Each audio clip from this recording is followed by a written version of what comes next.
தோழமைகள் அனைவருக்கும் என்னுடைய வணக்கத்தை தெரிவித்துக் கொள்கிறேன். நான் உங்கள் தோழி நகச்சித்ரா. சுங்க வரி பத்தி நிறைய பேர் தெரிஞ்சிருக்கிறதுக்கான வாய்ப்பு உண்டு. இதற்குண்டான முக்கிய காரணம் என்ன அப்படின்னு பாத்துட்டீங்கன்னா, உள்நாட்டு மற்றும் வெளிநாட்டு வர்த்தகங்களை ஒழுங்குபடுத்துறதுக்காகவும், உள்நாட்டு வாணிபத்துல சரியான விகிதத்திலே குடிமக்களை பாதுகாக்கிறதுக்கும், அவங்களுக்கு மீதாக அதிகப்படியான வரி ஏய்ப்புகள் நடக்காம இருக்கிறதுக்காகவும், அவங்களுடைய வாணிபத்தை பாதுகாக்கிறதா இதனுடைய முக்கிய நோக்கமா இருக்கு. சோ அப்படி பாத்துட்டீங்கன்னா 2023ல இலங்கையை சேர்ந்த ஒரு பெண் ஒருவரை ஜெயகாந்தன் அப்படின்றவர் மேரேஜ் பண்ணிக்கிறாரு.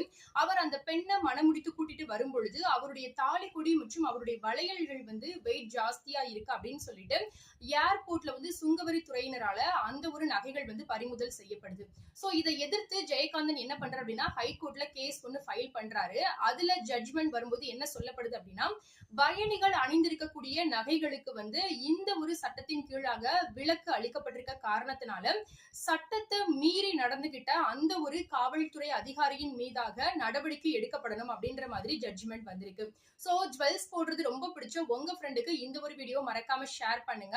இந்த தகவல் உங்களுக்கு உபயோகமானதா இருந்ததுன்னா இதை யாரெல்லாம் தெரிஞ்சுக்கணும்னு நினைக்கிறீங்களோ அவங்க எல்லாருக்கும் மறக்காம ஷேர் பண்ணுங்க. இந்த வீடியோ உங்களுக்கு பிடிச்சிருந்ததுன்னா லைக் பண்ணுங்க. இதை போல வேற என்ன மாதிரியான டீடைல்ஸ் உங்களுக்கு இன்ஃபர்மேஷன்ஸா வேணும் அப்படின்றதையும் கமெண்ட்ல சொல்ல மறக்காதீங்க.